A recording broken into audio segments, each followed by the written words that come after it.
Ladies and gentlemen, we have the fallout from TNA's #1 pay-per-view of the year. We are no further closer to finding out anything about these aces and eights than we were last night. It is October 15th, 2012, and this is the Squared Circle. I am Hollywood J. Williams. To my left, once again, is Jordan Izzo, and here over is John Zimmerman. Yeah. Once again. Well, we are one step closer. We do know that Devon Hughes is involved. So I can't say that we know nothing. But I expected just a little bit more from TNA. There were a lot of rumors flying around this past week as to whether Hulk Hogan or Sting might be involved. They threw us the curve here. I had no clue, and I don't think you guys did either, did you? I had absolutely no clue. I mean, I was told one thing, and it ended up being another. This is just my opinion, I think, and believe me, this is just my opinion. This is no insult to any fans of TNA at all, and I want to make this perfectly clear, but the writing staff at TNA needs to start doing way, way better than the performance last night, or lack thereof. It's not really looking good for this company at all.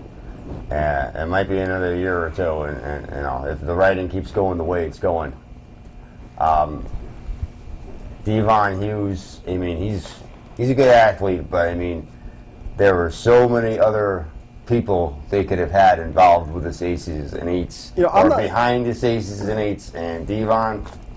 I'm not as disappointed as you fellas are.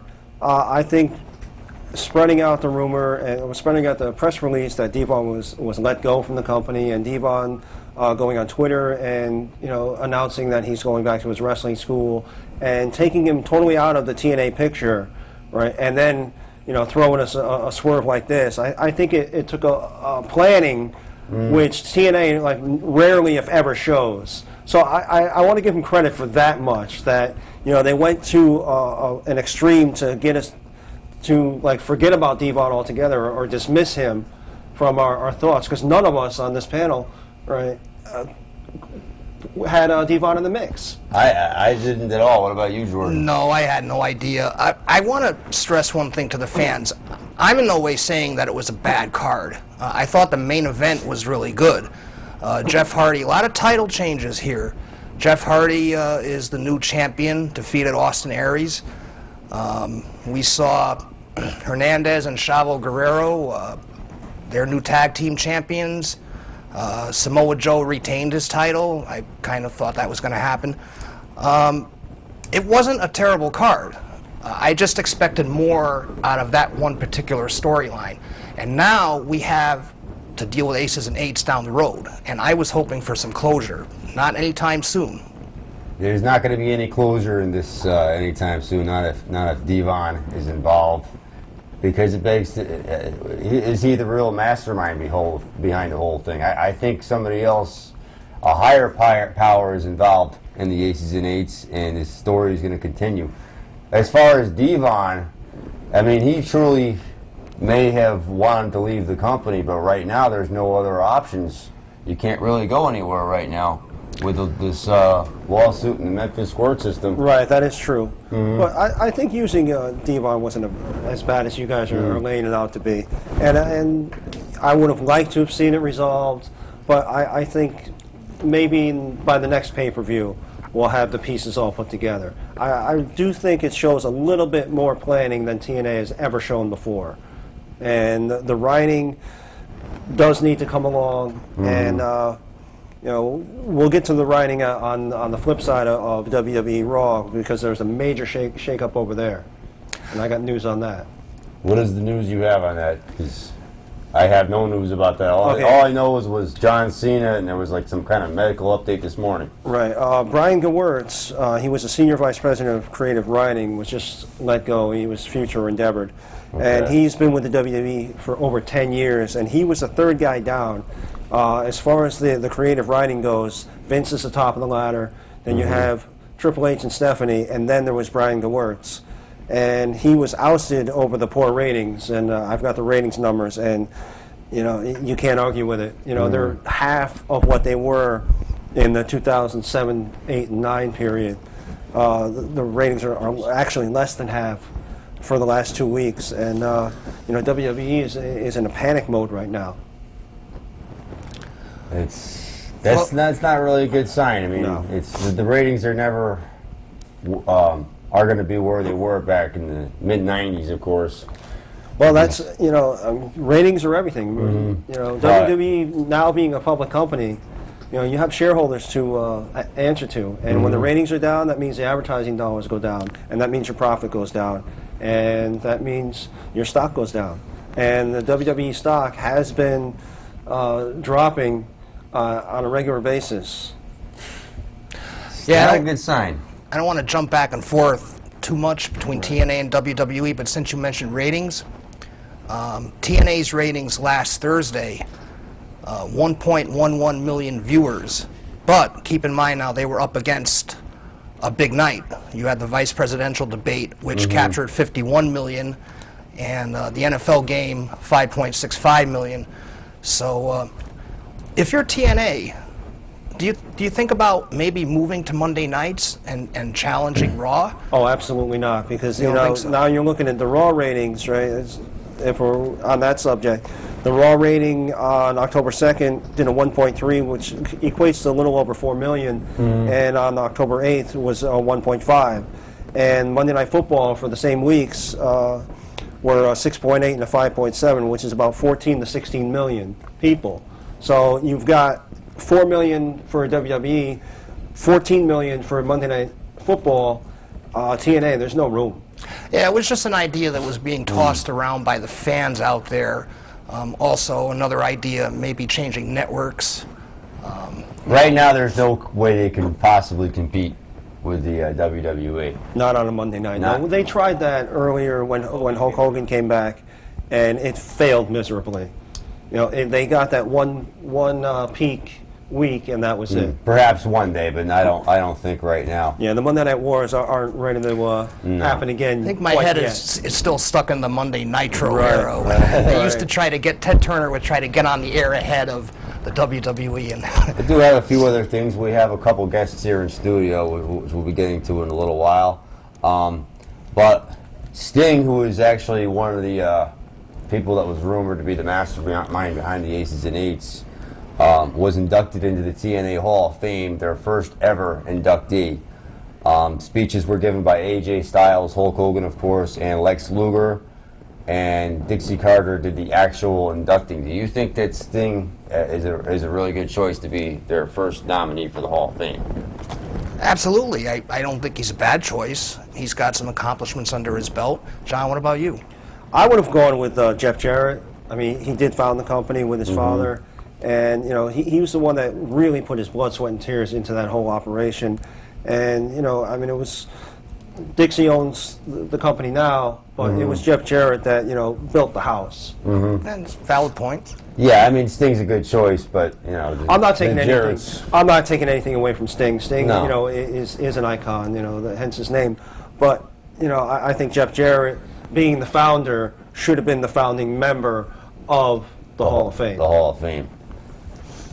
You're probably right. I have to say that. I could see Sting maybe in another year, but or at least the two, or even have the two at the same time. But Jeff Jarrett's still overseas, and he's trying to get some action going, you know, out of the country, which would be a boost for TNA. Oh, yeah. Absolutely. Also, speaking of, we'll go back here to WWE. Kane was on the internet talking about his future. He's got a few years left in his contract. Says as long as he can keep getting in the ring, he wants to keep doing it. He loves teaming with Daniel Bryan. It's the funnest thing he's ever done, he says. It's very lighthearted. It's very different because you usually see Kane in a monster kind of evil role. And this is like, I'm the tag team champion. No. I'm the tag team champion. No, I'm the tag team champion. Oh, I'm the tag team champion. No, I have to admit, though, I love it. I love the combination of the two. I love the bickering back and forth. I think whoever came up with that really did an excellent job at putting putting it together. Yeah, I think it breathed a little fresh life into Kane, who's been around so long, and we've seen him go through so many different incarnations that this one, at least, he can have fun with it.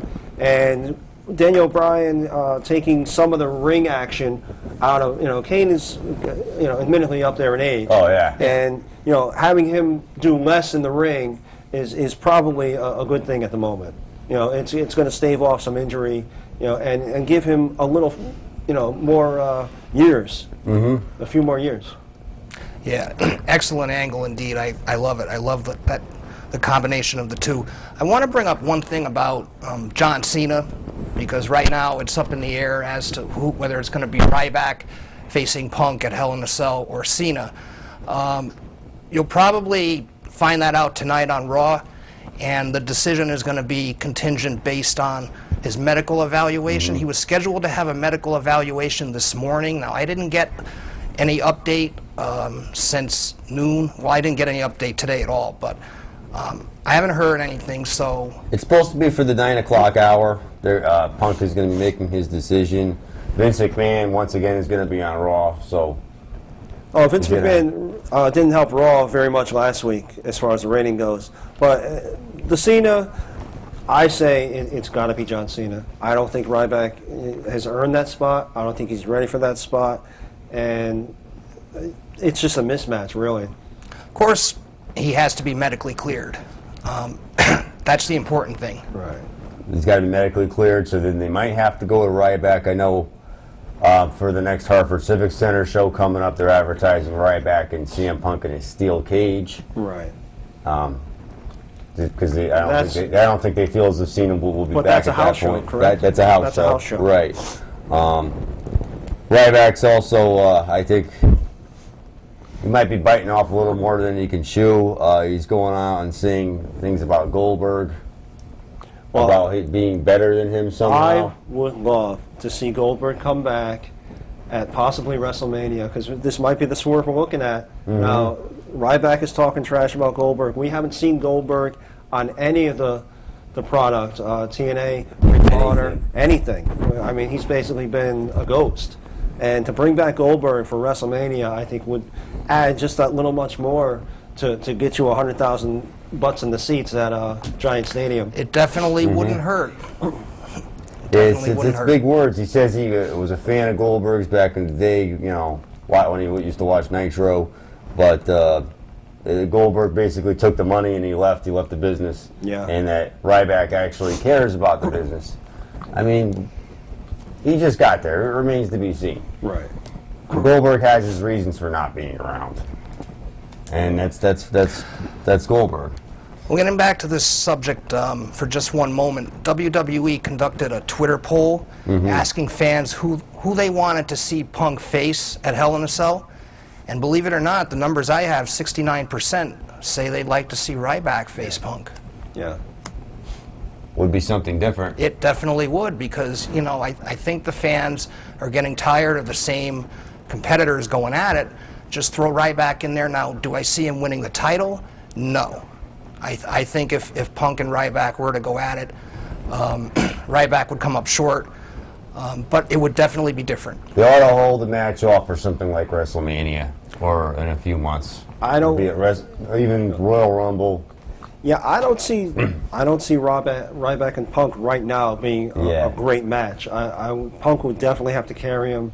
And if you look back at 2 weeks ago when Ryback was in the ring with Tensai, that was Botchamania.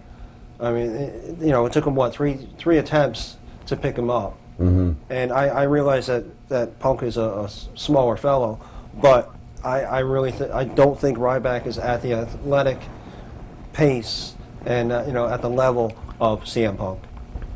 It's going to take some time. Yeah, I would say Ryback may even hurt CM Punk and put him out for a little bit. I don't know about that. Punk is pretty good at at escaping in situations where he needs to. And last week's match between him and Vince McMahon, now Vince may have not done much for the ratings, but I actually enjoyed seeing them go at it. I enjoyed the kendo sticks. I enjoy seeing Vince out there in the ring doing something physical. It's always fun. It's always fun. It's always good. It's especially when he takes on a villain kind of role. And to tell you the truth, we always knew that. I think he really enjoys it. In fact, he's got to, because he does it so well. Yeah, he's got to. Speaking of ex-WWE, Adam Copeland, he's no longer going to be using the name Edge. He's no longer affiliated with the WWE. That's I think with this common sense. With his TV aspirations and possibly getting into movies, his one WWE film was actually entertaining. I'm not going to say it was great. Never did see it. Yeah, it was entertaining. It was just above a B movie. So I think he's ready. I think he's ready to move on and get on with the next chapter of his life. He gave WWE and their fans quite a lot of entertainment. He brought in a lot of money for that company, and he went out with grace. And hopefully he'll stay out, and do what he wants to do now. Move on. He would make a great actor. I think so. I agree with you guys. I think he would. We did cover Vince being on Raw tonight. The band This Is Hell will be attending Raw next week. I never heard of This Is Hell. Sounds like somebody's like. It's got to be better than that Machine Gun Kelly at WrestleMania last year, because to me that was hell. Also, Randy Orton is talking about desperately wanting to turn heel. He really doesn't want to be a good guy. He wants to be. I heard that myself. He makes a better heel. He does. He always was. He should be, just a fierce competitor. The legend killer. Yeah, absolutely. Kicking like Sergeant Slaughter in the head and all these other. Yeah. I personally love him as the Viper, and I think that's his role. He's definitely a better heel. We'll cover the Bound for Glory results in a little bit. But we have some guests that just arrived in the studio. Yes, we do. Absolutely. Today we have Buzz Bloodsaw and Eddie Escobar from Powerhouse Wrestling Academy, and they've got a show coming up on the 27th of this month. Fellas, welcome to the show. Thank you for having us. Welcome. Thank you. Thank you, guys. Welcome, guys. Yeah, we got a show coming up October 27th, PWA Halloween Bash. You can find it on Facebook. It's One Positive Place, Shelton, Connecticut, 7 p.m. bell time. It's kind of cool because, plus the wrestling, we've also got like a costume contest, candy, giveaways, stuff like that. Obviously one of the headline matches on it is Dracula versus Zombie, which I have to imagine not a lot of people have ever seen a match like that go on before. So, it's going to be definitely Dracula versus Zombie. This is not Ron Zombie. This is just Zombie. This is, I believe it's actually going to be the ECW Zombie. So hopefully he should be making a return and getting in the ring, which would be pretty cool. I remember that Zombie. Yeah. That's one or two matches. That's a huge catch. Yeah, so that'll be cool. That's one of the in matches. In addition to that, we've got the hardcore icon Bull Dread. I think you guys might know who he is. Oh, yeah. I've seen him many a time. HTA. He's taking on Kurt Varus, the Juggernaut, which I got to say is probably one of the biggest guys I've ever seen. The Juggernaut is like 6-something, probably a little over 300 pounds, just a big man in general. It's a big boy. Yeah, so that'll be as Jim Ross would say, a slobber knocker. Yeah. So that's always an interesting thing. What about you guys? Will you be competing? Yeah. Yes, well? We are competing. I'm taking on the Red Lion, Chris Battle. He interfered in my match on our last show against Buzz Bloodsaw, and he cost me the chance to become the PWA's international champion. So, just so you guys know, whoever wins, I'm gonna be taking on you guys later. Yeah. So he's, we have obviously the international championship tournament going on. It's the first belt that's being crowned in the PWA, so it's kind of a big deal. First round it was us two against each other, and he likes to say the Red Lion was one that cost him, but let's be real. Moving on into that, I'm taking on Mega Muerte in the next round, who, although I guess he's actually bigger than the Juggernaut. He's 6'8", 320, of just pure scary muscle. Yeah, pure scary muscle, I guess is the best way to say it. So, me versus him, and then Just a Bunch Meat is taking on Earl Cooler. It's also for the PWA International Championship, and the winners are gonna be in the main event for the crowning of the championship. So it's actually gonna all be figured out that night. So it's a finals tournament, and then you'll have the actual final match. Yeah. So for the championship. Two people have double duty. Got to get back in the ring again. So it'll definitely be an interesting show with that. Sounds great. Yeah, it's going to be a lot of fun, you know.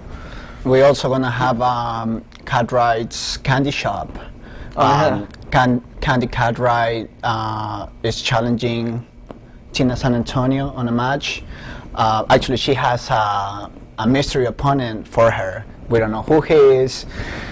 We haven't heard of him. We know that he's going to be there. He's going to take on Tina and wherever it goes from there. So Candy Cartwright and Tina San Antonio. I mean, I don't know if you guys have seen their action before, but Never seen them before. I've Okay. heard things. Looking forward to it. yeah, both coming up from New York. So they wrestled at our last show. You know, whatever went on with them, and so now Tina San Antonio wants to get back in there, get another shot at Candy, but Candy's bringing a mystery opponent for her. So, you know, stipulation she has to pin them to get back at her. So it sounds like you guys got quite a few feuds going on. yeah, we have a lot of feuds going on, especially in my case with the Red Lion. I don't know why he decided to get into my business.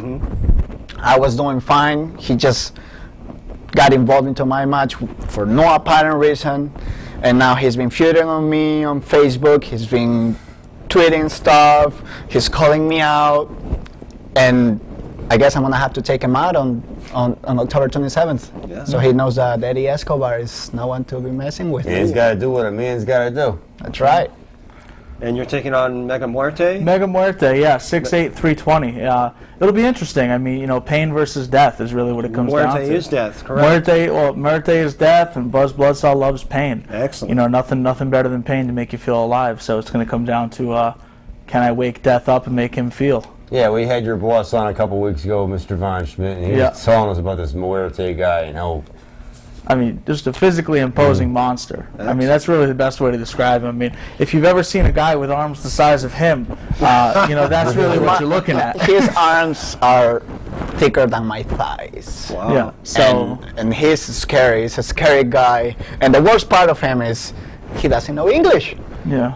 So He's it's from like Mexico. Batista and multiply it times 2 or 3. Yeah. You know, plus Pretty much. Plus, he's athletic and, you know, agile for his size too. I mean, one of his staple moves is the rolling clothesline, and having a 320-pound guy coming up at you like that is wow. It's That's pretty like a freight train. Yeah. So you know, it's going to be interesting. You know, because obviously, you know, if he's rolling around, flipping around, you know, I'm going to be hitting, you know, hopefully, you know, Bloodsaw Massacre, some other things like that I've got in surprise for him. So it'll definitely, you know, for a couple of bigger dudes, it'll be an interesting match to check out. Excellent. And then one of us has double duty, so Right. we'll see who comes out of that one unscathed. There's more punishment from where that came from. Scratch and claw your way up. That's right. So it'll be interesting. Yeah, pain versus death. Which would you guys prefer? Oh, the pain. Okay, because To the pain. when I think of death, I think of the Undertaker, and you know, as long as there was no advice given by Taker. All kidding aside, it should be very interesting. Yeah. Yeah. And you know, it's you know, we keep the ticket prices down, that way more of the fans can come down and check it out. So you know, the front row is actually already sold out for the show, but we do still have floor seats and bleacher seats available. So you know, if you go on Facebook, you can look at Powerhouse Wrestling Academy. You can find the links on there, or you can look up, you know, Buzz Bloodsaw on Facebook, ESCOBAR on Facebook, and you know, you can take a look and find out all the ticket info on there too. So Yeah, the PWA Halloween Bash is October 27th. It's a Saturday, 7 p.m., and that's at the Boys and Girls Club of the Lower Naugatuck Valley. Yep, right in Shelton, Connecticut. Connecticut. And we actually have a 4-pack of tickets. If somebody wants to call in, we'll give them away. What we got to come up with a question. We got to come up with a quick. You were toying something around a couple weeks What do ago. you got? Well, okay, I don't have it in front of me, but I can ask the question, and you guys can take it in any direction you want. All right. Who was the only wrestler to have held the WCW title, the WWE Heavyweight Championship, the WWE World Heavyweight Championship, and the ECW Heavyweight Championship? There's only one to hold all 4 titles. Who is that guy? Wow. So give us a call. It's area code 203-234-0025. We got to give the tickets away. Got the tickets here, yeah. Right. Please call and if you can attend. If you're not going to attend, you know, let's make sure that somebody gets some use out of it. Yeah. Yes, because say it once and I'll say it a zillion times. We love talking about, and we talk about our news, but we love talking about the independent wrestling because these are the guys you might see in the big leagues in the future. No, I will correct you on that. These are the fellas that you are going to see. Well, these two in particular, you will. There's no doubt in my You will mind. see. Hey, you know, what it comes down to really, I think, to make it to the next level is when you're on the independents, you have to put the time in, put the effort, and, you know, make it happen. It comes down to being a wrestler for more than 10 minutes on a weekend once in a while. You know, I mean, we train, what, every day? Every day, Monday through Thursday. And then at the gym 7 days a week, at least twice a day, so... And if you want to become a professional wrestler, come to PWA's training facility in New Haven, 33 Chestnut Street. See what you've got, you know. The old, what was it, they used to have the power plant for WCW where they churned out stars. This might be the next place to come to. Right. You know, I feel good about it. I'll have to check it out one of these days. Yeah, come on down. I've actually been there myself, and these guys work really hard. I mean, it's not a gym where you go and hang out and you BS with your buddies. These guys are down there working, blood, sweat, and tears. You know, really hitting the ropes, hitting the mat. Like, it sounds like an explosion when these guys land. You know, it's a great place. And Joseph is a very accommodating man, and these fellows work really hard. And you know, you'll see the efforts of their work on the 27th. It's going to be a great show, fellas. How about a 3-on-2 handicap match down there at Chestnut Street? Hey, I mean, I'd be more than happy to, you know, give you guys a shot. You know, maybe we can each tie a hand behind our back and really give you a good performance. I like to cheat. Keep that in mind. You're used to that now, Eddie. Yeah. So. Yeah, as long as you win, you know. That's it. Well, it's a lot of cheat and steal. It was Jesse Ventura's motto: "Win if you can, lose if you must, but always cheat." Bobby Heenan used to say, "It's not cheating unless you get caught." That's right. And what match are you watching, Guerrero Months? Good old Bobby Heenan. Oh, he was great. You know, I've got some information on Hulk Hogan. He recently contacted the FBI. The tape that came out with him and Bubba the Love Sponge's wife. He contacted the Florida authorities, and that happened in 2006, so the statute of limitations has run out. But being that the tape is being distributed over state lines, it now becomes an FBI jurisdiction. Yep. And he's recently filed a lawsuit against Bubba the Love Sponge, assuming that he would be the one that leaked the tape. So I think the writing in this drama is actually a lot better than the writing of the TNA drama. It sounds like that. I didn't know Bubba the Love Sponge was involved in this. He's the man behind the camera. I always thought they were so close. Well, close enough that he shared his wife. I'm not even going to touch You can't write, you know, real life is better than fiction. I'm not going anywhere with that. Yeah. But at any rate, you had some information on Harley Race? I did have some information on Harley Race and an incident that happened at a Comic-Con convention. Legends of the Ring 15. Legends of the Ring. Crown Plaza in Monroe, New Jersey. Was October 13th. Apparently, Harley Race and Vader got into a confrontation, and I'm not sure if Harley Race slapped Vader first, but apparently Vader attempted to slap Harley, who used to be, you know, his manager at one point. Harley Race used to manage Big Van Vader back in the WCW days, and now Harley Race gets around in a motorized scooter. He's 69 years old, and he's in a motorized scooter. So, I mean, what are you guys, your input on this? For Vader, regardless of what was being said, and you know who was right, who was wrong, you don't put your hands on a 69-year-old man. You know, you still have to have some respect, and you know the ring is the ring, and you know a work is a work. But I mean, this was real life, and they had a disagreement, and you know allegedly, you know Vader got into Harley's face, and Harley slapped him one. You know, Harley is a tough old geezer from back in the day. You know, when it was real. when they had real feuds and they fought in the ring. You mean before the PG? Yes. Right, before the PG PG era and before, you know, the lights and the fireworks and the videos and all that, when these guys went in and beat the living snot out of each other with Pat Patterson whipping off his boot and smacking you over the head.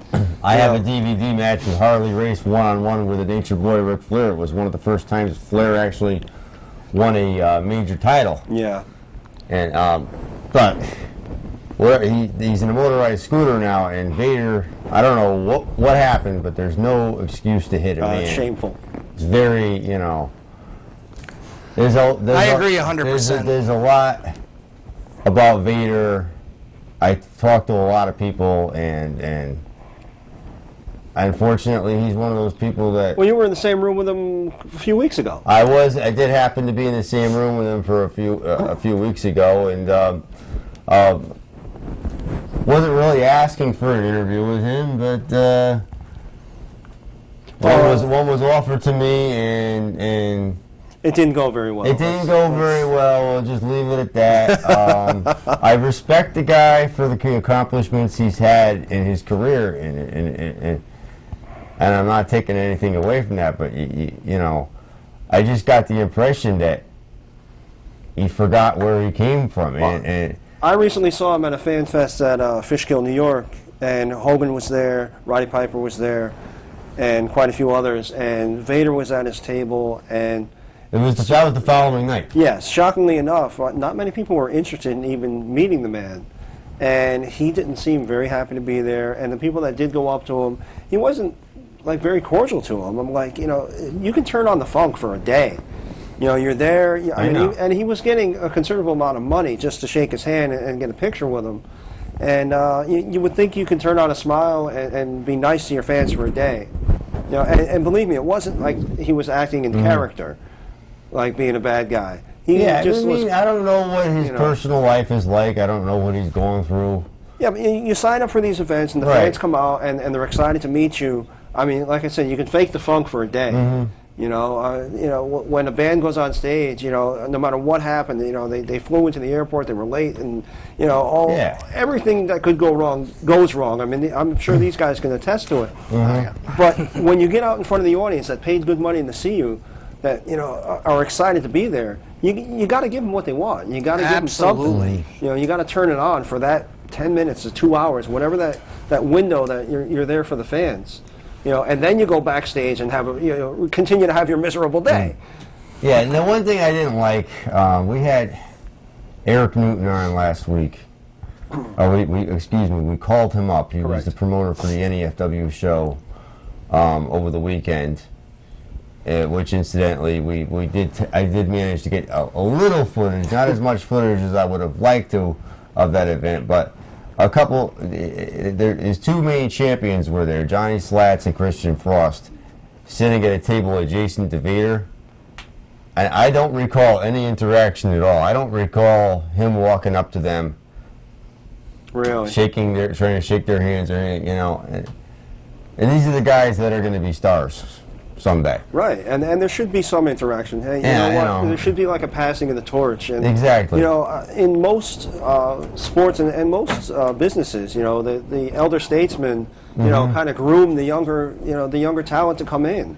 You know, I mean, guys like Hogan and even Sting, you know, and eventually Triple H. You know, you got to step aside, and there's got to be a point where you say, hey, you know what? These are the next generation. These are the guys that are going to be. And you got to, you know, the younger men have to give you respect, but you have to earn their respect as well. And you have to, you know, open the door for them. Very well said, John. So do you guys have any interaction with any of the names? Well, yeah, I mean, we've ran into a few different guys. I mean, Sergeant Slaughter, we were on a show in New Hampshire with him.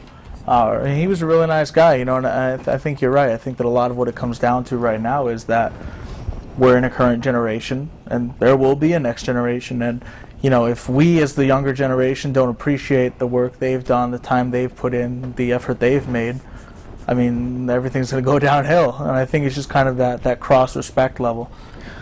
Also, it's being noted that there's a lot of lack of respect from the younger generations, to these guys that have paved the roads for us to step into the ring and perform for the audience. I've heard a lot of stories backstage how people just don't care what these big personas have done for us, and they think that they know better. They don't listen, and that's where the disrespect comes out. And I, taking it from their point of view, they also gone through that themselves, and when they come into to an indie promotion, they're expecting the worst, and sometimes when people are respectful, they're a little surprised that people are actually showing them respect. Everybody needs to respect one another. You're right, because it does go the same way. You don't want somebody new out there pretending like a Vader doesn't exist on the same hand. Yeah, exactly. Yeah. And going back to a guy like Harley Race, you know, I mean, here's a guy that came up on the territories and drove hundreds of miles for like $25. I mean, less in his own vehicle. In his own vehicle, just to show up, just to work, and you know, put on a show. And these guys like Edge and Christian were up in Canada driving across ice to get to the Indian reservation. I don't know if you guys ever heard that story. They had to drive across, literally drive across a lake to get to an Indian reservation, to set up the ring themselves, set up the chairs themselves, put on the show, and sleep on the mat after the show, and then drive back across the ice off the Indian reservation for basically a bowl of rice and like $5. But they did it, you know, and we said Ed's now is, you know, is going into at least his wrestling retirement, you know, and for, you know, the young guys not to recognize that, because, you know, especially now, you know, you've got nicer arenas to work, and you've got nicer dressing rooms. These guys were working at the VFW hall and literally peeing in a bucket. You know, they didn't have, you know, an executive dressing room and, you know, a washroom. They literally were just like in a closet, a coat closet, or, you know, the back room of the VFW hall. And now you've got, you know, the Civic Centers, and you've got WrestleMania happening at the brand new MetLife Stadium. You know, and you know, it's a whole new world, and these guys really, you know, worked, and you know, especially, you know, in a lot of the sports, you know, like the old guys in baseball used to ride by train, you know, in you know, a coach train, and now they've got, you know, their own jet. Yeah. You know, and you know, catering is all different, and you know, not to mention that you know, workout facilities have changed, you know, and you know, you really got to give it to the senior men that, you know, that worked harder and, you know, and really roughed it up. They definitely paid their dues. Yeah, I mean, one of the nicest guys I've probably met so far in wrestling was Ox Baker. I mean, I've met Ox Baker a handful of times now, and that guy never has anything to say other than how to help you, because they're the guy. I mean, he truly, truly, truly cares about this business, even still. I mean, how long has it been since he, you know, really... Speaking of Ox Baker, he is going to be on October 27th. Ox Baker. Ox Baker will be there, yeah. He's making an appearance for us. You know, and that's the thing. Is, I mean, he's showing up because he cares. I mean, I've talked to him in locker rooms. I mean, probably almost 10 times now I've gone to a seminar that he ran, and just the knowledge he has about just the things, like, I mean, he told me a story about wrestling Bruno Sammartino that, you know, even still when I'm going out to the ring, I think about, well, if he was able to put on a match like that, in having never even really talked to the guy, you know, he doesn't know anything, you know, it's just like the things he can give you, the gems, and when people really care and you take the time to listen, it's just incredible. Ox Baker, you're right. He does love the business. He's crazy. Oh yeah, crazy like a fox. Yeah. I mean, he's crazy like a fox. But you need a little crazy. Yeah. There was a show I recently just departed from, the Top Rope. We had Ox Baker on as a guest a couple times, and it was fun both times. He actually got me into a bear hug once. Yeah. Did he do the punch drill with you? No. Oh, you never did that? I would have loved to have been present for that. You know, I do want to meet Ox Baker someday. I haven't had the pleasure of meeting him. Come to our show, October 27th. Fantastic guy. Fantastic guy. He's got his cookbook. If you ever get a chance, ask him about his cookbook, because in his it's funny, he brought his cookbook. In there, for every recipe he has a guy that he served it to, and like their life story, and it's all guys, you know, like you're talking about, that drove hundreds of miles in cars, but ultimately never got the full recognition of the main stage. So it's guys who since have passed on that he kind of does like his own little bio of remembrance on, and that's a really cool thing to take a look at too if you ever get a chance. So, I definitely want to see that. Yeah, That's great. He's a lot of fun, that's for sure. yeah. But what about you guys now? Personally, what made you guys want to get into wrestling to begin with? Well, I'll start. I am a wrestling fan as well as a worker. I remember 9 years old, I was watching TV and I saw WWF at the time. It was Bad Blood. And my father was there with me, and my father and I didn't bond too much because he likes soccer. I'm from Ecuador, by the way. So he liked soccer. I didn't like the soccer too much. I liked watching wrestling. I liked martial arts and all that good stuff. My father didn't get that much. And I told him, look, wrestling. And he's like, okay, let's watch this. And every week we used to watch that, and it was a bonding time for us. And ever since then, I always wanted to see what was going on. Their storylines back then were really great. With my friends, we used to play wrestling. And then the years passed, I came to the States, and I got interested into the independents. And I was looking for a place to train. It took me years to find a place, and I finally went to a show, the first show I ever attended for PWA. It was on April 6th of this year, and I was able to talk to Joseph von Schmidt at that moment, and I told him, hey, listen, I'm interested into learning this.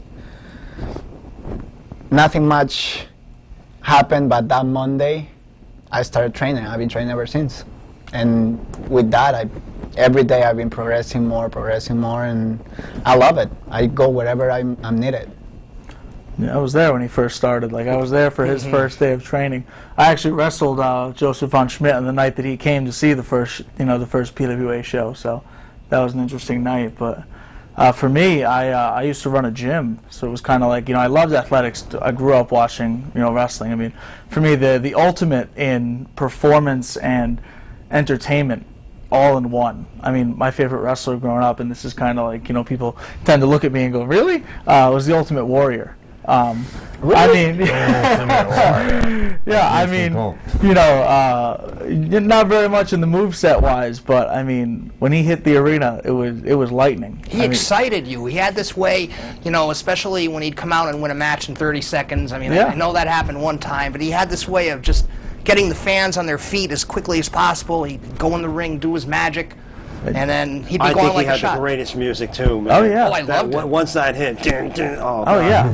Everybody knew. Coming out, seeing the rope shake, and it was just one of those things where, for me, I mean, what's more thrilling than you go out there, people get on their feet, and they have no desire to sit back down until well after you're gone. I mean, it's awesome. And so it kind of became one of those things. I saw a poster for a show that Joseph von Schmidt was going to be at, and Ox Baker was also there. It was the first time I met the two of them, and that was November of last year. I went down there.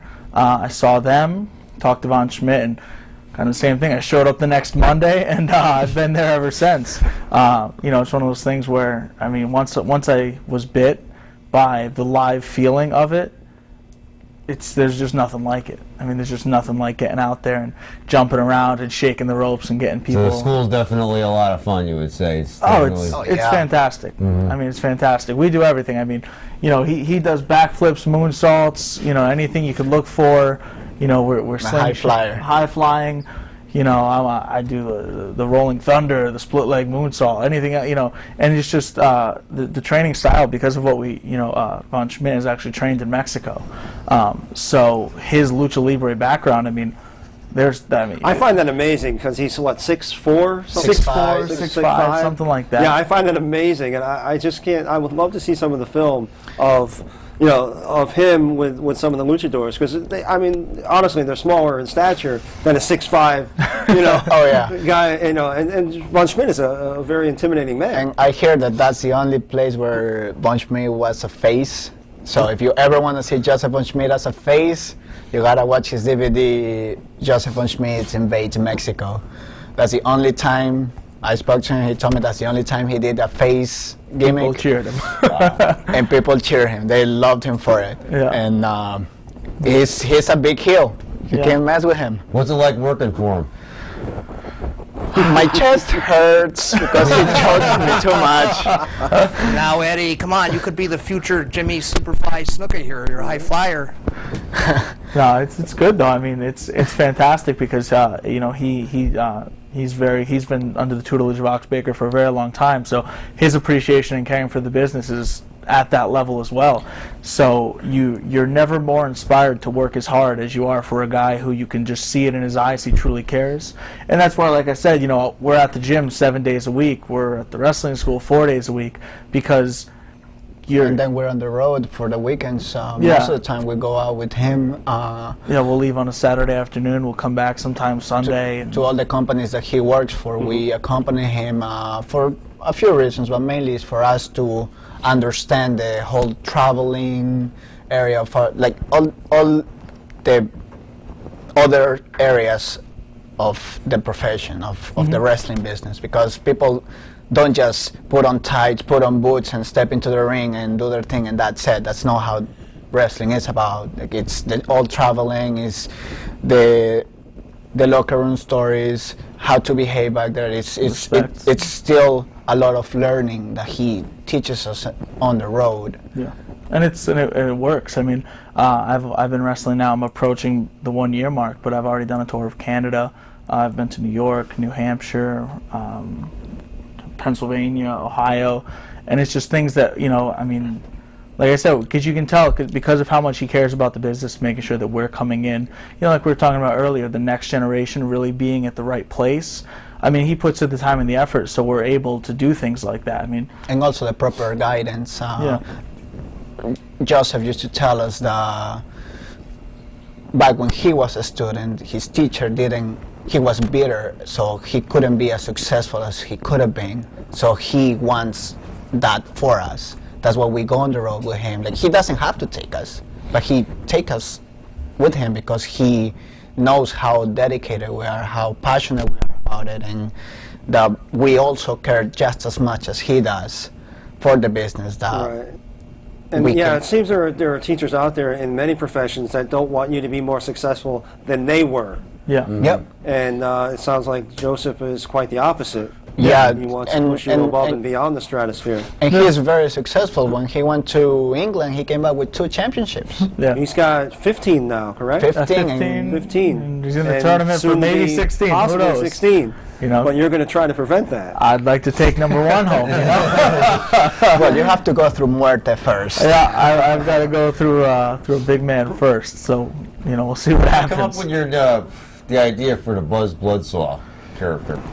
Buzz Bloodsaw. I guess it was a combination. Yeah, of a few people were giving you ideas. Yeah, it's just kind of like, you know, it's that intensity factor. I mean, really, the best way to describe Buzz Bloodsaw is intensity. Intensity to a level that, you know, I mean, I guess maybe you could say the Ultimate Warrior used to have, and just, you know, pure focus and, you know, enjoying pain. You know, liking to hurt people type of a deal. I mean, that's kind of missing. A psychopath. A lot of people nowadays like to think that wrestling is very fake, but I got to tell you, Buzz Bloodsaw likes to make it real again. You know, this past weekend I was in a match and was kicked in the face full bore, bled all over the place. You know, I mean, it's just kind of all about where you're going to.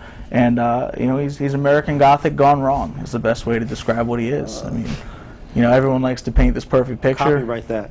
Sounds like a very interesting character. American Gothic gone wrong. Yeah, I mean, when you check out, if you go to, you know, Buzz Bloodsaw on Facebook, you can see the promo videos, and you'll get a really good idea for what kind of a person he is. Yeah, so you have seen that, yeah. And that's, I mean, that's a lot of who that is. It's just, it's a different, it's definitely a personality that's just different. It's a scary individual to be in the ring with. I can say that. I'm not scared of you because, you know, for where I'm from, and my character is based on that as well. I'm a matador, so I can take on a big bull. You didn't so much last time. Hey, the lion got involved. You keep saying that you could have beat me, but no, I know I could. Anybody have a ring? If somebody goes through the table, you're paying for it. All right. Well, whoever goes through it can pay. How about that? Well, I'm Put it gonna, on just a bunch of stuff. table now. Right.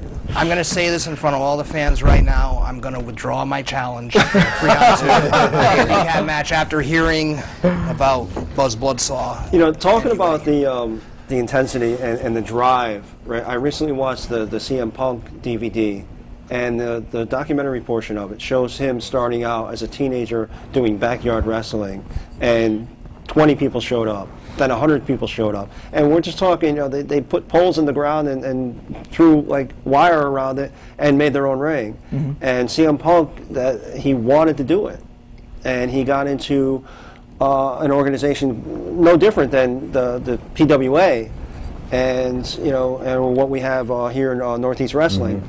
And he went from there into Ring of Honor, and it was just drive and determination, and it wasn't about the money. It wasn't about anything but. He wanted to do it. He wanted to be a wrestler. And look at him now. He's the WWE champion, #1 on PWI. #1 top. And you know, Vince was against him, right? And actually, you know, Heyman got him into the reincarnation of ECW. And Heyman was in charge of Ohio Valley Wrestling, and they were going to let Punk go. And Heyman kept saying, you know, let me have him. Let me have him, because this is going to be your guy. I'll work with him. He doesn't fit the mold, right? He's a smaller fella, you know, than Triple H. You know, then, you know, some of the John Cena, he's not as built as John Cena is, you know, muscular. Actually, because of him is that we can be where we are too, because like he's definitely know what a wrestler He doesn't was fit the back mold. up to 2000. So he's like an inspiration, basically. Yeah, well, it's nice to see when the mold changes, and I think it's important that the mold does change. You know, I mean, the Attitude Era wrestlers versus the wrestlers of today, versus the wrestlers of the 80s, versus the 70s, versus, you know, you see that the era changes. Remember, you don't have to look like Hulk Hogan or the Ultimate Warrior to be great. No. Mr. Perfect, Kurt Hennig, Bret the Hitman Hart, Ricky the Dragon Steamboat. I can throw names out there all day long. Yeah, absolutely. Yeah. I mean, you can really just look at how it plays out, and really the most important thing to remember, and I think it's something that you know, has been missing from wrestling for a while, is WWE stands for World Wrestling Entertainment, and if you're not entertaining, then you're not doing it. You know, and really that's something that, you know, with the PWA we're trying to bring back. You know, we want you to be entertained by every match. We don't want you to just come there and expect to see a body slam, an arm drag, a hip toss, a super kick. For 7 matches in a row. Yeah, we want you entertaining. Yeah, we want you to see something different. I mean, when was the last time you saw Dracula versus Zombie? No, I never saw that. And I haven't either. I think I saw Godzilla versus King Kong, but yeah, maybe in a horror movie. Right. The Deadliest Warrior had it. A vampire versus zombies. Yeah, that's the closest thing. Yeah, that I've so seen. it's kind of like, you know, we want to bring back the entertainment factor. And what would you change think the mold. about splitting up, much like boxing does, into a weight class? Because I think the competition would be a little more balanced. Well, in that aspect, it would be a good idea, but you know, we are a starting company right now, and I'm saying overall. oh yeah, well, it should be, it should be done. But my intake on that is, I think I'm tough enough to take on Buzz Bloodsaw. I think I'm tough enough that I can take on Joseph von Schmidt. And I think I'd be able to take on Mega Muerte. He is all of three. These guys are very big. Big words there. Yeah. Did you hear that, Mr. No, Von this Schmidt? is being taped. You do realize that? Yeah, someone's going to Be around for a while. But that's the thing. Like, wrestling is to show people that we're not afraid. We are here to entertain you, and if I have to go through them, or they can go through me, as long as you're entertained, as long as I can put you on a seat to watch us, that's what I'm going to do. Well, we certainly wish you the best of luck in your future endeavors, and I see a lot of talent here, and I think you guys have a shot to really, especially under Joseph von Schmidt's guidance, to go very far in the business. Appreciate that. And we always say, Definitely. tomorrow stars today, right here. You know, you can say, I saw them when? October 27th. Be there, and then a year from now, you're going to say, this guy on TV, I know him from somewhere. Wasn't it? Remember that card out there? Remember that in Shelton, Yep. Connecticut? Let's just remind the fans one last time, okay? got That's the PWA Halloween Bash, Saturday, October 27th, 7 p.m. at the Boys and Girls Club of the Lower Naugatuck Valley in Shelton, Connecticut. Get on out there and see these guys, see Dracula versus Zombie. Definitely going to be a good show. And like I said, you can check it all out on Facebook too. Powerhouse Wrestling Academy. Just search that on Facebook. We'll pop right up. Yes, your Facebook page has links to where you can. There are links on the Facebook page where you can purchase tickets. We got time for a quick promo? Time for. We have a few minutes left. Look into the camera and give us a promo. Oh. Put you on the spot. Come on. I got to tell you, Buzz Bloodsaw only comes out with the face paint, so I guess we're going to be looking at ESCOBAR here. So ESCOBAR. call out the Red Lion, please. Here we go. Red Lion, October 27th. You decided to get into my business? You made a big mistake, buddy. I am the matador. I don't only kill bulls, I can take care of a little pink kitty like yours. I'll see you there. That was a great promo. That's awesome. I liked it. Big words, big words. We're just wrapping up here on the squared circle. Sorry we did not get the chance to run down the card, unfortunately, for TNA. Well, it wasn't much of a card. They did have 4 title changes, but and Samoa Joe used an MMA move to win his match. So I don't know where they're going with all this. Did James Storm win? We failed to mention James Storm. breast cancer awareness behind us. Definitely. Yep, we have a new champion in Tara. Jeff Aces Hardy. and Eights with their Devon being part of it. Now, not necessarily in charge of it, but most importantly of all, second most importantly is Chavo Guerrero Jr. and Hernandez winning the belts, and the new champion Jeff Hardy defeating Austin Aries. And the return, RVD picked up a title as well. RVD too as well. and the return to Can't forget him. TNA TV by Matt Morgan. Definitely. There you go. Yep. But for now, we're wrapping things up here. You can also like us, the Squared Circle on Facebook. Yes, please do that. Please we do need that. you. We need you on there. We need the support. But for now, I want to thank my guests one more time, Buzz Bloodsaw and Eddie Escobar. Thank you for having us. Thank you for I'm having us. Hollywood J. Williams. This is Jordan. John Zimmerman. Bye for now. Good night and good luck.